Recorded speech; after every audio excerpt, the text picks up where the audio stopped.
Imagining America is a national consortium, meaning we are comprised of approximately 70 higher education institutions and numerous cultural partners um, who, for over 25 years, have been deeply engaged in public scholarship, community-based art making, civically engaged research, teaching, art making, organizing, activism, and scholarship.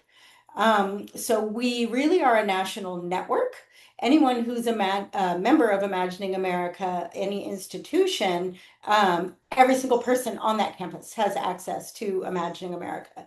And we also have very long-standing cultural partners over the past 25 years. So we're a national public scholarship consortium, uniquely as compared to some of the other national consortium out there. If you think about Campus Compact or Engaged Scholars Consortium, in Imagining America's DNA has always been an effort to tackle and take on the politics of knowledge production. So our work and our advocacy, our organizing, and the folks that we support are not just concerned with engaging in community-based work or civically engaged work, which is central to all we do, but also taking on this notion that only elite scholars or academic institutions can be producers of knowledge. So from day one and over the past 25 years, Imagining America has been very deeply engaged in the project of creating a much more expansive way of understanding who creates knowledge and to what end, and really leaning into our cultural partners, our cultural institutions, students, graduate students, junior faculty, whole ranges of people as being the ones creating really important critical knowledge in the world. And so some of this work has looked like advocacy. For example, the Scholarship and Public Report that came out in 2009, authored by Timothy Eatman and Julie Ellison, to take on the politics of tenure and promotion, for example, that has not traditionally looked at community engaged work. A second really unique aspect of Imagining America's vision, mission, and values is that we believe that there's a really important role for the what we call the work of imagining to play in this politics of knowledge production.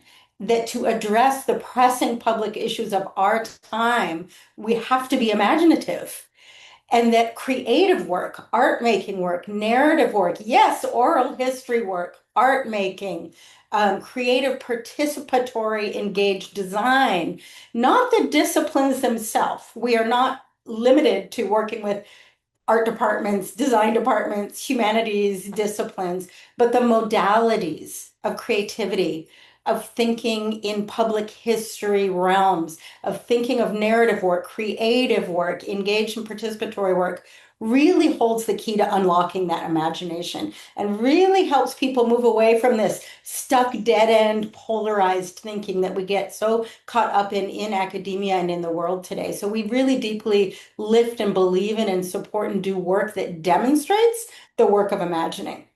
So central to that work of imagining, and something that we've really articulated since we arrived here at UC Davis, it's not just a theoretical project, but it's a lived practice. And that to do the work of imagining in equitable ways across university community lines, especially, really requires living our values. And so we did a really deep, rigorous process back when we arrived in 2017 through always been a part of the DNA of Imagining America. So Stephanie has put up here on the PowerPoint just some really brief descriptions of our values. You can go find them on our website in under the Who We Are, We Believe statement, so you can look at them in full. But for example, if you go back to the first one, Stephanie, some of the values, just super quickly, the idea of it's important to struggle with the idea of America kind of represents Imagining America's critical hopefulness. We don't take things blindly. We really believe in deep critical investigation, but also understanding the liberatory potential of the movements of the past that can help guide us towards the future. Creative culture as an important site of liberation, something I've already spoken to, as well as the idea of ideas are central to the idea of imagination. If you could go to the next, I'll look at just one of the values. Nothing is completely new here, is our nod to the way Imagining America has engaged our elders and amazing culture keepers, culture makers in communities across the country. And so we really take on this idea of innovation because we know that our elders have so much knowledge and wisdom and hold this demonstrated right now in our introductions. So many organizations that do community-based and community-engaged work don't walk the walk of actually being good to one another and listening to one another and really believing that everybody has something to offer. So when the IA staff, for example, the IA National Advisory Board, any of IA's research collectives embarks on our work, we think about how we are together, how we are to one another, and how we are to our members and the communities in which we engage. So we really look at the practice of human engagement very carefully. And this has been something that's been unique and so beautiful for Imagining America over time. If you look at IA's practices over time, it's a unique space to enter into. You feel it when you get to the national gathering. So I don't want to go into too much detail more about our values, but we really take our values seriously. We're a values-driven organization. So before I turn it over to the, okay, what do we actually do? This is kind of the broad framework for the way we understand our work. We connect and convene people, such as that beautiful gathering in Baltimore. We research and learn. So we really believe in bringing people together to do collaborative research, to do action research on the pressing issues of the time, but also the politics of how we do this work and pushing on these ideas of knowledge production. So we have a lot of research collaboratives and a long-standing action research portfolio. Promote and advocate is our commitment to our members and to our cultural partners. So we really promote and advocate really big buckets of the ways we work. Another way of understanding the what we do is looking at this diagram that we created several years ago. Our then board chair, Lisa Lee, called it the dangerous Venn diagram. But in the middle, as you see, is the work of imagining. And our three really large spheres that in our best work, such as the National Gathering, such as the amazing Page Fellows program and other areas of our work, it does all at once.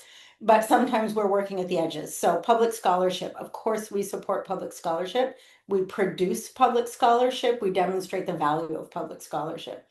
We also do cultural organizing work, such as my recent work in Mississippi with the Mississippi Center for Cultural Production, lifting local voices around equitable food production practices. So we really have over time engaged cultural organizers and cultural production in the regions in which we work.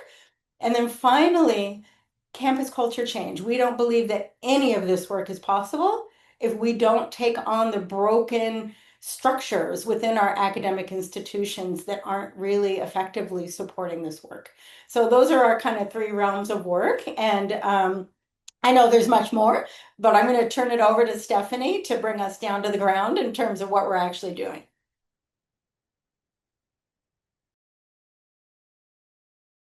Thank you, Erica. And just want to note too that transition, and we'd be happy to answer questions about that in the Q&A portion. I'm just going to share a little bit more about the kinds of programs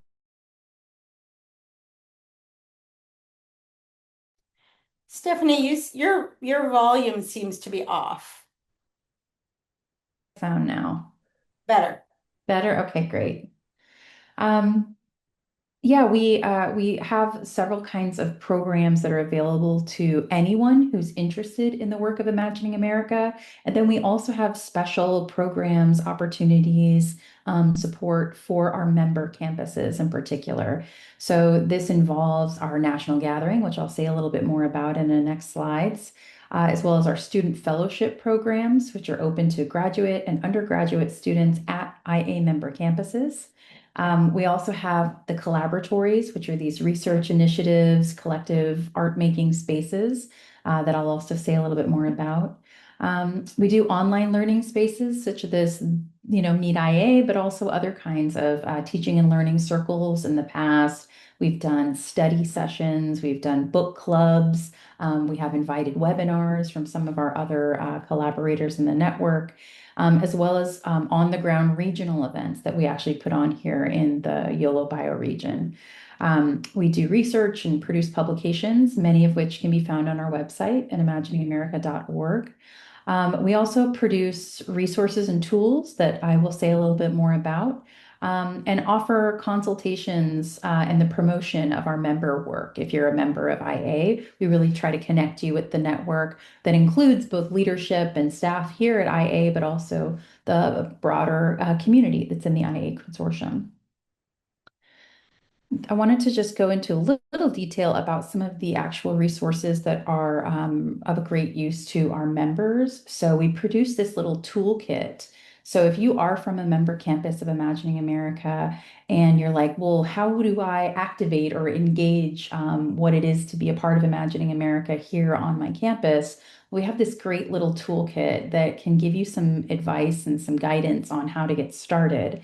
And the projects and ideas inside of this toolkit are inspired both from things, that come from the IA staff and board, but also things we've seen our other member campuses doing to really help galvanize and create community around that shared mission, vision, values of IA and the shape it takes in the particular longstanding work led between UMBC, Towson University, and MICA, and different organizations that are using some of the IA resources and values to collaborate and connect and actually deepen the work in the region. We also have physical tools that are really creative and interesting and engaging that we offer to members. So feel free to reach out if you're interested in those. And they're also for sale on the IA Marketplace if you wanted to order a bit more. So these can be found at imaginingamerica.org/tools. So I'll just put that in the chat real quick. And that includes this really lovely conversation cards, which is this fun deck of cards that were created to help spark conversation between and among public scholars, but also community engaged partners and activists and organizers in your area, as well as an imagination guide that's kind of like a fun workbook that has some really beautiful prompts and ideas and activities for helping to both explore do with others, but also to kind of think more broadly around power mapping and pod mapping and thinking about how this work is actually a part of a larger system, which connects to the Campus Culture Change project that's at the heart of IA. I wanted to also have Anuj join us right now to talk a little bit also about some of the projects and resources that we have available to members, as well as a special program that's open right now. Thank you, Stephanie. Yeah, so one of the things we do that I work on specifically through our website and our monthly newsletter is to promote stories of community and engaged and arts engaged scholarship that are happening across our member campuses. And our newsletter, beyond that, also is a great resource for just news from the field and resources, such as job applications or things to read and watch and things we're but these particular projects are very much about lifting up member projects that are happening on member campuses. So we do a monthly member spotlight, and this month's member spotlight is on Arizona State University, and it usually involves putting a spotlight on 1 to 3 projects that are happening on their campus that involves the university reaching out across disciplinary borders or across campus community borders to forge relationships and to come up with projects. So those are the kinds of projects that we highlight. Then we've also got 2 podcast series that we have kind of launched in the last year. The IA Story Shares is an ongoing podcast series that has existed since 2018, I believe. And and what we usually do for the IA Story Share is invite people who are at our national gathering to come into conversation, into dialogue one another around the theme from the year's gathering. And so we've just launched the 2026 season, which involves three conversations between participants who attended the 2025 gathering and are responding to the theme of providing passage and how they came to IA and sharing stories. And you can see those on our podcast page, on our website, or through our Podbean account. And they should be accessible also on all the major podcasting platforms. So that's an ongoing podcast project. And one we launched last year is the IA Hubbub. And that's more specific to themes of art and ecology and really looking at how um, artists and graduate students and community members are being called into thinking about how art and ecology are spaces for knowledge making and for community building and for practicing the world we want, right? And so last year we culture bearer Diana Almendares, and we also shone a spotlight on graduate student projects that were happening both at Michigan State University and at UCLA, or sorry, University of Southern California. Um, and so we are just about actually planning our series for this year, and we'll launch the iHubUp season again in the spring of this year. And last thing I want to point out is the Mail Art Project, which is also an annual project that we do. And it basically I love this project, and people from across our member campuses just absolutely get very excited for this because basically what we do is we send out a kit with a prompt that invites you to make art and to send it back to us. And so mail using old ways of communication, slow tech or slow communication methods, really, and using this particular project, then we invite member campuses to gather their communities and collectively make art, collages, drawings, whatever way you want to respond to the prompt. And this year, if you go to the Mail Art Project for 2026, the registration is still open for another few weeks. I believe mid-February is probably when it will close. And then by end of February, we will send out a kit that includes materials actually from last year's gathering. And this kit for this year is based on these magical questions that we had at last year's gathering. What carries you? Where's your place of peace and how do you get there? And what practices help you imagine? So those are the questions that are the prompts and that will shape this year's Mail Art Project. So I encourage you, if you are from a member institution, to register, and if you're not from a member institution, to join IA so you can become part of this project. Thank you, Anuj. Of Yeah, it's course. a really fun process to bring people together around IA work. The last thing I want to share are just some upcoming opportunities so everyone has a sense of what's on the radar for IA right now and what might be something to participate in the near future coming months. And then we will make some space for more questions, comments that you have, so you can start to think about those if you like. Um, It'll be ready to go next month, but we are going to launch a new call for our IA collaboratories, which will actually be focused on some of the regional development work and starting to grow and strengthen connections through IA member institutions to other folks in their region, other potential campuses. Importance of the regional, about community and connection. And I got a note, my internet's a little unstable, so apologies if I lost you there. Just to reiterate that keep an eye out in February for this great call for our new collaboratories. But some immediate events that are happening by our current collaboratories, we put out a call last year and have funded 6 incredible groups that are doing work all over the country. And one of them has been this group called Pedagogies of Possibility, which is organizing different kind of series of events around exploring radical pedagogy as a way to inspire and connect and really transform the work of learning and teaching. And so they have had 2 workshops now in this series, and they're working on actually a published collection that will be a part of the project. So if you're interested, on February 10th, there will be another event in this Pedagogy is a Possibility series. And yeah, directly to their website to register for the event.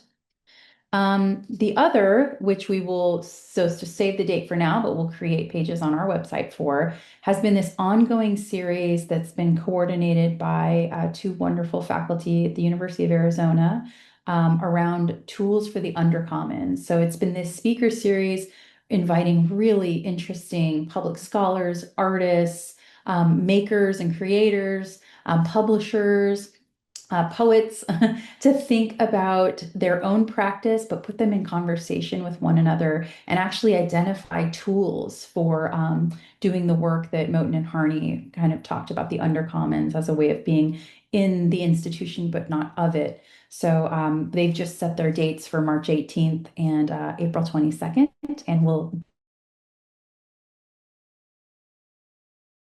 And lastly, another real big save the date for October 23rd through the 25th of this year, when Imagining America will host our 2026 national gathering here in our home at the University of California, Davis. So we'll be activating spaces across our region, but are working really closely with some wonderful partners here at UC Davis for 3 days of learning, of co-creation, of community site visits, a lot of making and creating and just being together. We had a great event in Las Cruces, New Mexico last October, and I think it was very clear among participants just how neat other folks who not it's not that we're all like-minded, but we certainly share an orientation toward a critical hope about the work we do in the world that we want to create through those kinds of relations. And it was just so restoring and joyful. There were tears, there were hugs. It was just a really beautiful opportunity to connect. And I think we're going to have just a really wonderful time together this October in Davis. So please save the date for that and know that there'll be a lot more to share as we develop the theme and put out the call for proposals in the coming months. The last thing I want to leave you with is just that if you are here or if you know of other higher education institutions that may benefit from IA membership, certainly there are real material benefits of joining IA that include discounts to our regional gathering, one free registration, access to immediate tools and resources and support, as well as our fellowship programs. So those students are all from IA member campuses and other kind of special opportunities that are just about supporting the members within our network. Please do reach out to us. Connect at imaginingamerica.org is the best way to reach us, or are pretty reasonable, ranging from 500 to 5,000, depending on the size of your institution and your enrollment. And we're really happy and excited to grow the IA network community and think this is an opportunity for anybody who kind of shares the work and values that we do to kind of officially join IA and help to build us here. So I'm going to go ahead and pause for now and invite everybody to think about a question they might want to ask or any clarifications or anything you'd like us to share in a little more detail. You can share in the chat. You could also just feel free to unmute and share directly. And Erin, I think we can go ahead and stop recording.